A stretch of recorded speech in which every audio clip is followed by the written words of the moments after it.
Welcome to the Girl Means Business podcast. I'm Kendra Swalls, a former teacher turned entrepreneur and mom of two. As women, we are so much more than just one thing. We're wives, moms, entrepreneurs, side hustlers, and dreamers with goals and ambition. On this podcast, we'll talk about everything from juggling family, work, and fun to making your dreams a reality through simple, effective marketing strategies, all designed specifically for the busy mom who doesn't have a lot of extra time. So whether you're just getting started or already have an established business, there's something here for you. If you're ready to take on the challenge of becoming your own boss and making your dreams a reality, then let's get started because this girl means business. Hey friend, and welcome to episode 221 of the Girl Means Business podcast. Today is a guest interview podcast episode. I really enjoy these. I know in this last year or so, I have kind of changed things up. I'm sharing more shorter content, shorter episodes with more value, but I still love bringing to you these incredible other women who are doing amazing things. And I'm a big believer in the fact that I don't have all the answers. And sometimes I just want to have somebody else share their perspective, their insights, their thoughts, all the things. And today I'm super excited. We have Kamini Wood. She is an expert when it comes to mindset, essentially, like limiting beliefs and the things that we tell ourselves that aren't always true, but we talk ourselves into believing that they're true, and how to get out of that so that we can focus on seeing success in our lives and in our business. One of the things we discussed in this interview that I really got excited about because it's something I know I have struggled with a lot personally and professionally is people pleasing. And this idea that we need to be everything to everyone and that we don't want to ruffle feathers and we don't want to make anyone unhappy with us. And so she really goes into this idea of, we are not in control of other people's opinions of us and we need to let that go. And once you do, and you start really leaning into, okay, how am I serving myself and how am I serving others? And if other people don't see things the way we do, it's okay. And I know that can't be resolved in just one podcast episode, but I really hope that you will take a listen to our conversation and listen to the things that she says, listen to the tips that she shares, because if you at all struggle with self-doubt, imposter syndrome, people-pleasing tendencies, then this is the interview episode for you. I cannot wait for you to meet Kamini. She's amazing, and we had a great conversation. So without further ado, let's get to it. All right, guys, welcome Kamini Wood to the Girl Means Business podcast. Hello there. How are you? I am well. Thank you so much for having me. Thank you so much for being here. I'm really excited to chat today. So let's start really quickly. Introduce yourself to my audience. Tell us a little bit about who you are and what you do. So I am Kamini Wood. I am based in North Carolina. I am let me just start with personally. I'm a mom. I'm a mom of 5. My oldest is turning 22 this year. Oh my gosh. And I have a 19-year-old, 17, 14, and 9-year-old who reminds me every day that she's almost 10. It's a big deal. 10's a big birthday. We just had that last year. I get it. It's a big deal. It's the double digits. You're suddenly in the double digits. And she's entering she's going to enter her last year of elementary school, which is a huge deal too.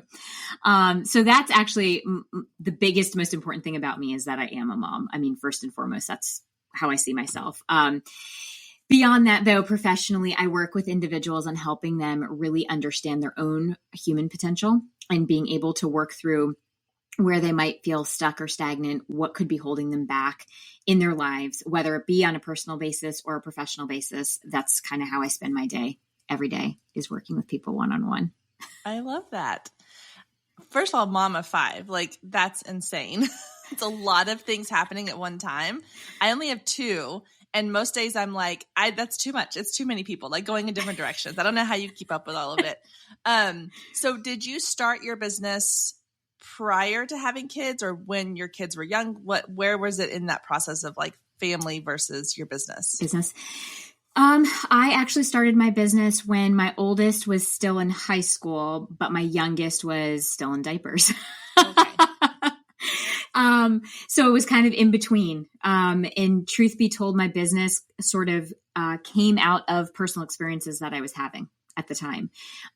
Because my personal story and journey is, I was always kind of an entrepreneur. I started in the .com industry, and then I helped my husband start his law practice. So from that perspective, I've always kind of been building businesses, but then I went through my own self-transformation, realizing kind of where I was being held back by my people-pleasing perfectionism. Basically, I started seeing my children emulate that and had my kind of catalyst moment of recognizing, oh gosh, that's coming from me. I'm going to need to do some work on this. Did that work and realized that personal experience, along with what I had been doing professionally, and recognizing that what I truly loved about the work that I did professionally was when I got to speak with people about what it is that they really wanted or where they saw themselves going. It was a perfect match of what I really wanted to do. So I kind of brought those two things together and created the business out of that. I love that. And I think it's interesting what you said about how you recognized what you had been doing in your kids. And that was like that mirror reflection moment. Cause I've had that multiple times where my oldest one, who just turned 11, she, for the most part, is a very confident child about a lot of things, but she has started getting to that point where she is starting to have those self-doubts, and like she starts to feel a little bit less than at times. And I hear her saying things or mimicking things that she has seen me say or do in my own moments of self-doubt. And I'm like, oh, it's when your kids kind of come up and you're like, oh, you're a mini me. And maybe we could do things better in round 2 here with like the 2.0 version. So that's right. It's recognizing, and I love what you just said. Yes, they mirror back to us. And it's that choice point where we get to kind of decide, do we want that to be, or are we wanting to shift things around? Yeah. Yeah. It's so good. Okay. So let's get into this conversation around there's 2 things that I kind of want to focus on. And that is the idea of limiting beliefs and imposter syndrome. These are kind of, I think, words that get sort of tossed around and people hear them and they're like, okay, limiting beliefs. Okay. Imposter syndrome. Okay.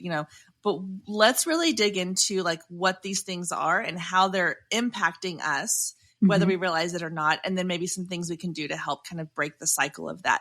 So first of all, let's just go with imposter syndrome. Can you kind of define like what that is or what it might look like or how it manifests in people? Yeah. So with imposter syndrome, oftentimes we see it manifesting in either elements of self-doubt or beliefs that, or even verbiage around people are going to figure out that I'm a fake or a fraud. Another way that it pops up is thinking that things happen, successes you may have had were just a fluke or just luck, that you either don't deserve them or you weren't smart enough. It was literally mere luck of the situation that you were able to achieve or accomplish what it was that you had set out to accomplish. So which really, when we think about it, all boils down to that idea of self-doubt, not truly coming to that place of self-acceptance, and then just negative thoughts, right? The negative thoughts about self, the negative thoughts about a situation, those all contribute to what we refer to as imposter syndrome, which to your point is a great one. I think it is verbiage that's tossed around a lot, but people don't really understand what's meant by that. And it can take these different forms. It can take the I'm a fake and a fraud, or it can just simply say, it can take the form of I'm not good enough to do this thing. Yeah. And I think that is a really, like, I don't know the word I'm looking for. Like, it's widespread. Like, I think if you ask 100% of entrepreneurs if they've ever felt imposter syndrome, if they say they haven't, then I think they're lying to you, for one. And 2, I think that, or maybe they're just one of those like overly, I don't want to say cocky, but kind of cocky people.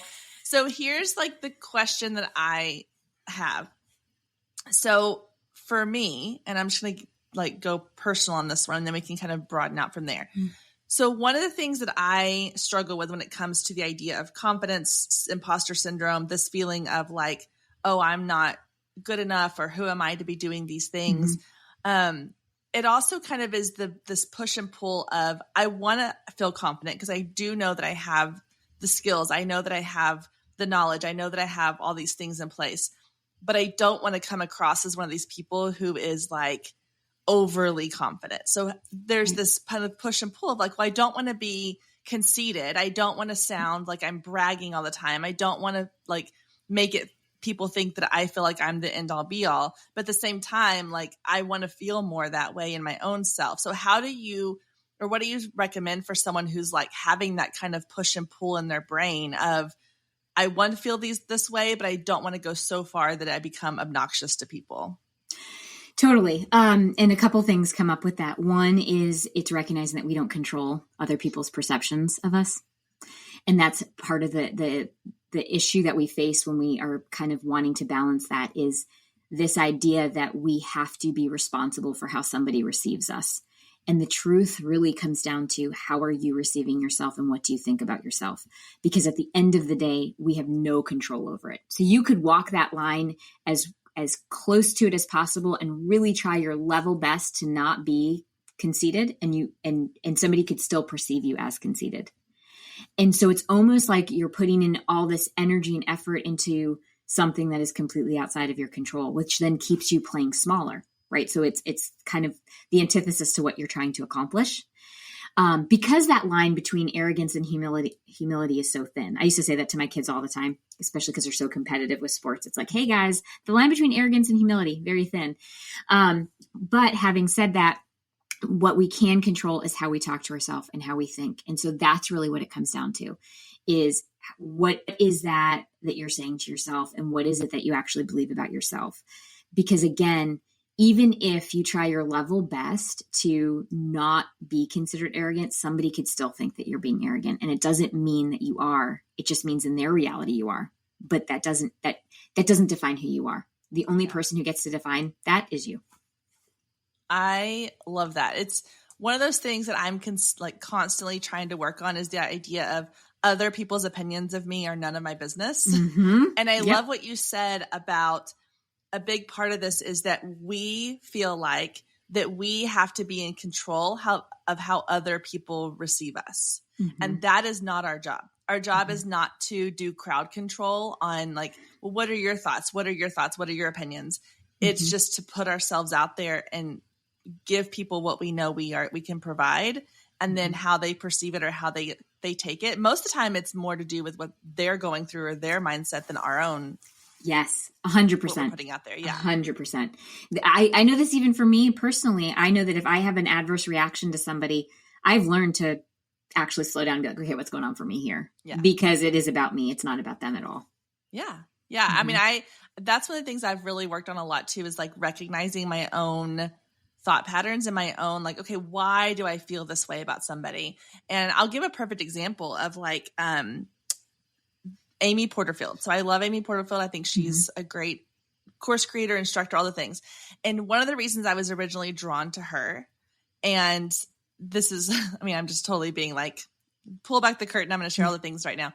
One of the reasons I was really drawn to her was because she was not this like stick thin, perfect 22-year-old putting herself out on the internet. Mm-hmm. She was a real person who struggled with her, showing up online and feeling confident in front of the camera and, her weight and all that kind of stuff. And I could really relate to that. And it made me feel better to think like, okay, if she can do it, I can do it too. And then several years ago, she went on this health journey and she got really healthy and she lost a bunch of weight and she looks amazing. And she has all, she's talked about how it's impacted her personally, just her confidence and her ability to like show up in her business and in her marriage and her relationships and all the things. Mm-hmm. And for whatever reason, there was a part of me that was kind of like, disappointed in that.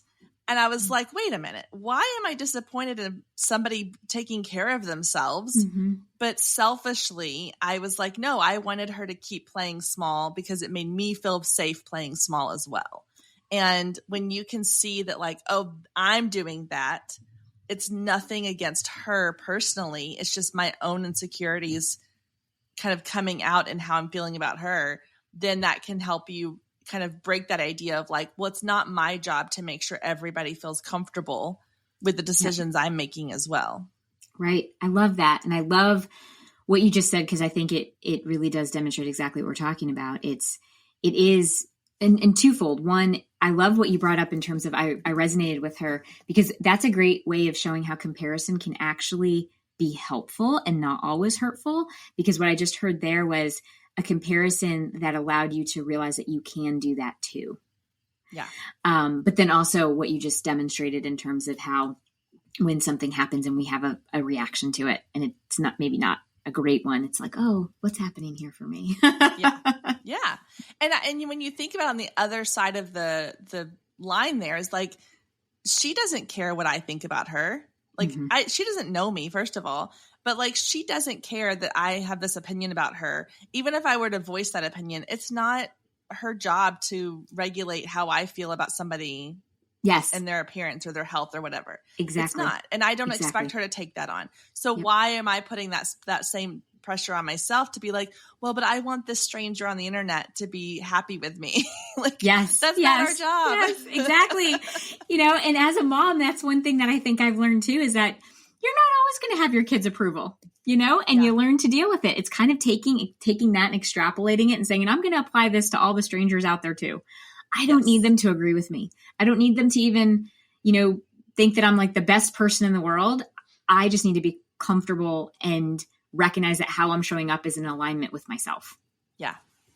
Yeah. No, I love that so much. And I was writing down like some of the things that you had said. So I was like, I want to remember these like little quotes so I can remind myself on a regular basis. Like, yeah, we need to let go of that control that we think that we have because we don't have it anyway. So just let go of that. And it feels really freeing to kind of be like, oh, I don't have to take on the weight of all these other people's opinions. I can let that weight go. And then let's just see how far this takes me. Exactly. Yeah. Exactly. We release that weight and it's like, whew, I can move. Yes, I know. It feels really good. So the other thing I wanted to touch on with the imposter syndrome was you talked about the idea of, oh, they're going to figure out that I'm a fraud. They're going to figure out that like, I don't really know what I'm doing. So can we talk a little bit about that aspect of imposter syndrome and like what we can do to kind of manage that feeling? Yeah. So I think I know that I've seen this with entrepreneurs have started to build their business and they start having some of that success and they will start to either doubt that, okay, that was just a fluke. That was luck, or people are going to figure out that I am a fraud and then they're going to stop utilizing my services or what have you. And really what that is that's that limiting belief maybe of I don't deserve what I have or I'm not smart enough. And so the way that we manage it, it's not about pushing it away. It's not about getting rid of things because they're parts of us. With these thoughts, however we show up, it's a part of us. And self-acceptance is saying, I accept all parts of myself.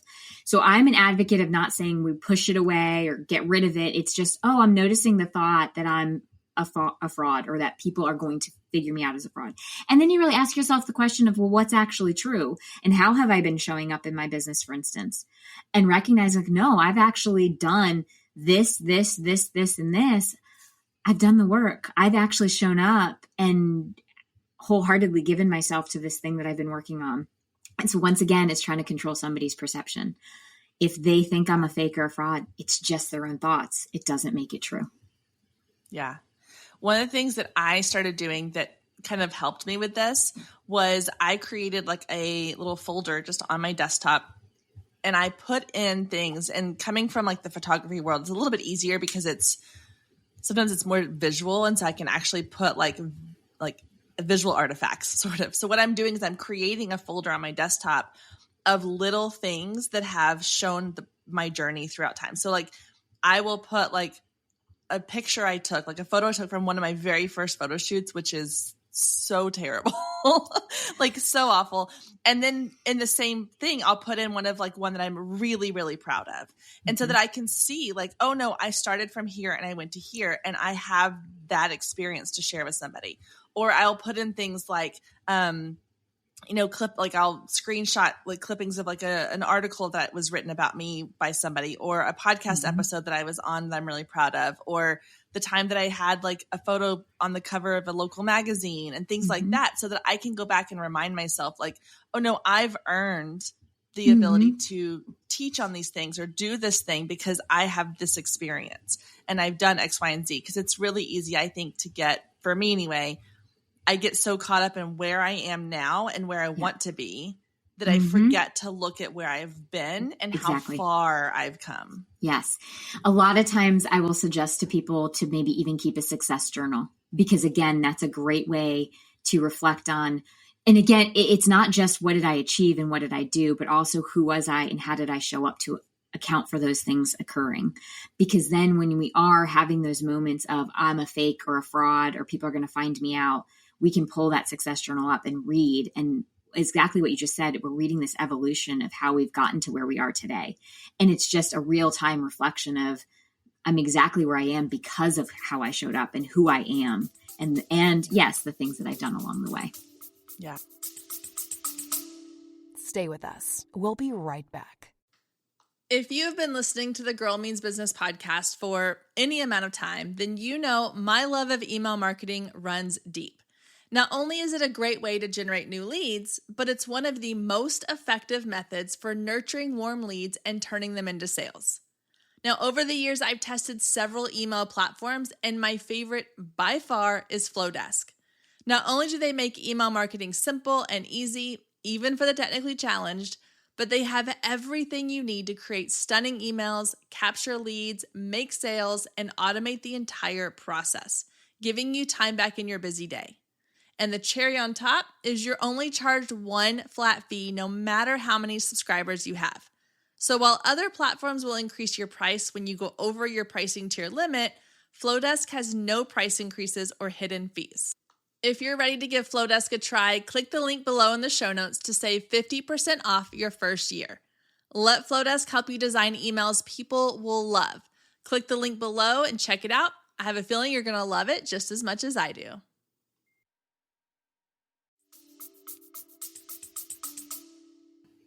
So what about this idea that, because with social media, I see this happening more and more, is that it's really easy to pick up our phone and go on Instagram or go on Facebook and see all of these people that are in our minds kind of further along than we are. And to go like, oh, but I'm not them. Like I don't have this. I'm not comfortable in front of the camera like they are, or I don't have this eloquent speaking voice that they have, or I don't have whatever it is that you feel like has been their key to success. Right. And you feel like you don't have that. So how do we still consume from people and look up to people that we admire and that we respect in our industry or other industries that have paved the way without it allowing, or without it creating this idea of I'm not good enough feeling? That is such a great question. And it is. It's so true that that's what we do. I mean, I know that even when I do that all the time, I pick up and I'd scroll and I'm like, oh my gosh, I'm never going to get there because look at this person who's able to do this. I don't have all of these attributes. So a couple things and a couple thoughts on this. First of all, comparison, it leans into the natural law of relativity, right? We are always comparing. So a great example is in the morning when we get up, we're comparing, should we stay in bed or should we get up? Right? Like that's just a small scale comparison, but it happens from like the moment we wake up in the morning. So it's not about getting rid of comparison because it's just occurs naturally in life. Instead, it's asking that question, how is this affecting me? When we start noticing the comparison, first of all, how is this affecting me or what thoughts are coming out of this? Because now we're naming what it either is causing us to feel or what it's causing us to think. And as we name and notice it, we can then slow ourselves. What can I take away from this that could be helpful rather than hurtful, right? So we're actually shifting. It's like, so for instance, scrolling and saying, oh my gosh, they have this amazing voice. I'm never going to have this voice. It's noticing that this is negatively affecting me in the sense that I'm comparing my voice quality to their voice quality. Then we can slow down and reflect on, well, what attributes do I have that I'm really actually proud of, for instance, or how can I show up that would be aligned with me and my values? So we're shifting it in that moment. The other thing to keep in mind too, of course, is that we're each in we're writing totally different stories. So even if somebody's in our industry, they're not writing the same story that we are. We are writing our own story. So it's also noticing that we're comparing ourselves to somebody else's story and a totally different chapter than where we are in our own story. So it's coming back to, okay, I see what they're doing. This is happening for them. They're really great at that. And if it's something that we aspire to, what actions might I want to take to work on that quality? It doesn't mean I'm not good enough. It means, okay, I'm not there yet. So how might I want to grow in that aspect? Because at the end of the day, it may be that we decide that I don't really need that voice because I don't want to do speaking engagements. I don't want to do that. Maybe that works really well for them, but that's not how I want to build my business, for instance. And a lot of times we're comparing ourselves to somebody and we're saying, oh, they're great at this thing, but we haven't even asked ourselves, do I even really want to do that? Is it something that I actually want to do and engage in? This happened for me a lot because lives used to be like a really big thing, doing Facebook lives. And I used to compare myself all the time. And then I finally said, Kamini, you don't even want to do Facebook lives. Like, why is this a thing for you? And now I see people going live all the time and it doesn't trigger me at all because I realize it's not even something I want to do. So why waste my energy comparing myself to them? Like, great for that they're able to do it and they're amazing at it. And that's wonderful, but it's not something I truly love to do. Yeah, that's such a great point because I do think that we feel like we have to do all the things that we see other people doing. And we forget to ask ourselves that question of, is that even something that I really want to do or that will benefit my business? Because not everything is going to benefit your business or is going to be what your audience needs from you. And so the lives is a perfect example because same thing. I used to see people all the time going live on Instagram and I was always like, well, do I need to be doing that too? But I was like, I don't have the time and I don't like going live. And I don't think my audience, they don't have the time. They're busy with kids and businesses and all the things. They're not going to sit there on Instagram for 45 minutes and listen to me talk. Like they're going to listen to a podcast episode while they're working out when they have their 30 minutes of free time on their own time. They don't need it to be at the specific time every day or whatever. So yeah, I think that that's a really, really good point to make is that ask yourself, is this even something that I want or that I need in my business? Absolutely. That's amazing. Thank you. So I want to touch really quickly on the idea of limiting beliefs. I think that one of the big ones is that we've already kind of touched on goes along with imposter syndrome of like, I'm not good enough or I'm not capable of this thing. But are there any limiting beliefs that maybe we aren't even aware are something that we kind of are? Because I think we're all kind of aware of this idea. Most of us are of like, oh, I'm limiting myself or I'm holding myself back out of fear of, whatever. But are there any that are maybe kind of the little more hidden ones that we have to uncover? Yeah. So some of the ones that I've seen a lot in my practice, that I'm not worthy. That's come up a lot. I'm undeserving. This one comes up a lot in terms of relationship, deserving of love, for instance. In professional atmospheres, I'm not deserving of maybe the success in my business. I'm not deserving of the promotion if somebody's working at a company. I'm not smart enough. That one comes up a lot too. The I'm not enough is kind of the almost like the catch-all, or I'm not good enough. But those are the ones that tend to be lurking in the background. And let's keep in mind too that these limiting beliefs, I call them false beliefs because they are beliefs that we've acquired over time that are not actually true, but they were assimilated either through for some people, a trauma that they've had, but for others, it's not a big T trauma. It's just, I refer to it as little T traumas, where it's just experiences or messages that they've received that created and assimilated into these belief systems. So for example, for me, being the, brown girl in a very predominantly white town growing up, that I'm different and I don't belong. So that's another limiting belief or false belief. I don't belong. Then transmuted into, in order to prove that I am good enough and I'm worthy because I am different and don't belong, I need to ensure that everybody around me likes me. Well, how do I do that? Again, this is a 5 to 6 year old brain trying to figure this out. That's where the people pleasing came from, right? Let me make sure everybody else is happy. And so again, not a big T trauma, but just messages and experiences I received as this 5, 6 year old girl kind of internalized them, created a meaning out of it. And then in turn, it created this belief that one, I don't belong and I'm too different to belong. And the way that I deal with that is I need to prove my worthiness. Like I am not worthy on my own as I stand. So those were the two beliefs that kind of were going hand in hand that created the behaviors and behavior patterns of people pleasing. Yeah. Oh, that's interesting. Like I think we all have those things. We forget that like this is not just like oh, I just happened into this in my adulthood. Like these are all things that come from childhood and youth and growing up. And when you're talking like I've had that same thing where like for me it's the I'm not enough on my own. And it's come through like in multiple places in my life, but a lot of it kind of the same thing as you. It goes back to childhood of like, oh, I was part of this. I went to this private school where everybody was very wealthy. I was not. I was the Roy Gilmore on like scholarship, who like came from a very low income house. And it was that feeling of constant like, oh, I'm not enough because I don't have these tangible things that they have. And that has carried on into like even dating relationships, and the fact that like several of my dating relationships ended in them being with someone else and during while we were together, and these things have all built up over time to create this sense of like I have to be different in order to be, or I have to assimilate to the people around me in order to be accepted. Yes. And yes. and in business, you can't do that, because if you're trying to reach a large audience of people, like you can't be everything to everyone. And so those kinds of things, like it takes a lot of self-reflection, therapy, whatever.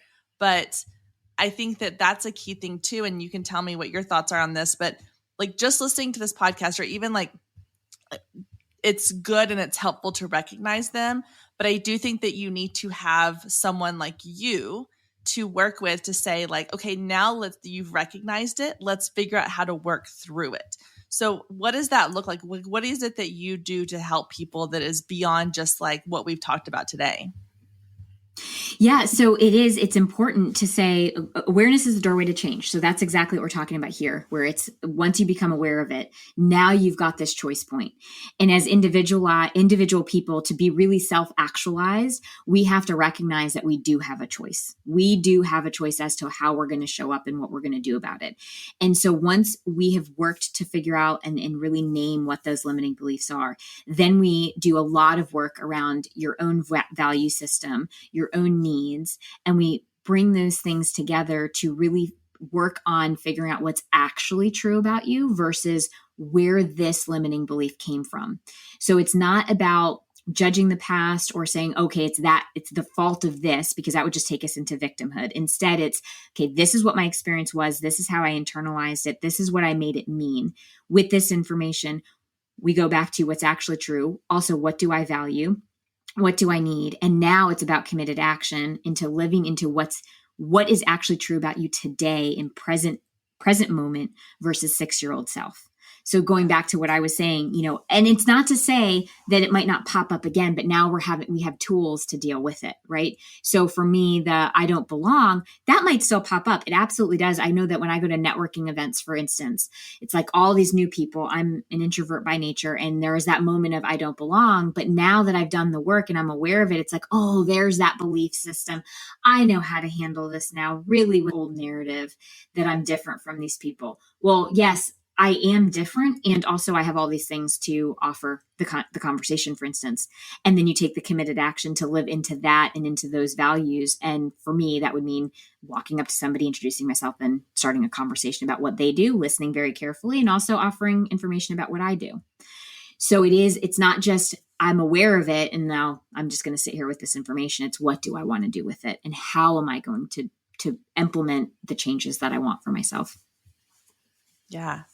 It's those tools that are so important, like having those in your back pocket when you need them, and I think a lot of people who might be listening, they're like, okay, well, I'm early on in my business and I need to still work out on like how to use email marketing or how to set up my, systems or whatever. But I think that those things are important. But if we aren't in the right mindset and we don't know how to handle those thoughts and feelings that come along, we're going to be consistently self-sabotaging, and no amount of marketing or sales or strategies or systems in place are going to be enough to outweigh what's going on in our heads. And so I think that that's why what you're doing is so powerful, because we have to have the right mindset in order for everything else to be successful in our business. 100%, because yes, the email marketing, that absolutely makes sense, right? We need to figure that out. But that's surface level. And so we could figure that out. But if we still have the same mindset operating, we're going to come up against another challenge. And we're once again going to feel like, well, now I got to figure this out. Versus if we deal with what's underneath, we're able to then, and really what that means is deal with what's underneath, but have a deeper understanding of ourselves. Because now with this deeper understanding of ourselves, whatever challenge it is that we're facing in our business, we get with those tools in place. Yeah. Oh, so good. Well, thank you so much for sharing all this. I think it's been incredibly helpful. I think it's given us a lot to think about and so many little nuggets that are going to be one of those things like you put on a sticky note and stick on your mirror and you're like, yes, I need to remember, like, I'm not responsible for making sure everybody else is happy. So tell people where they can find you, how they can get in touch with you. I know you have a podcast, you've got like a free ebook you can share with everybody. Kind of give us all the places that we can learn more about you. Sure. So I do have a mini cast. My podcast is only about 8 to 10 minute episodes with little nuggets of information. It's called Rise Up, Live Joy Your Way. But in terms of finding me and contacting me, my website is kaminiwood.com. And actually, if you hop over to the website, you can download a free ebook on limiting beliefs. It's a 26-page ebook. So hopefully that's helpful for the listeners if they want that. All you need to do is put in your name and email address and the PDF is popped over to you. And then on social, on Instagram, Pinterest, and Facebook, all with the handle It's Authentic Me. Awesome. Well, thank you so much, Kamini, for being here, for sharing your wisdom. I will have all of those linked down in the show notes for anyone that's listening that wants to go and check all that out. And I really appreciate your time and thank you so much for coming, and we will be in touch soon. Thank you so much.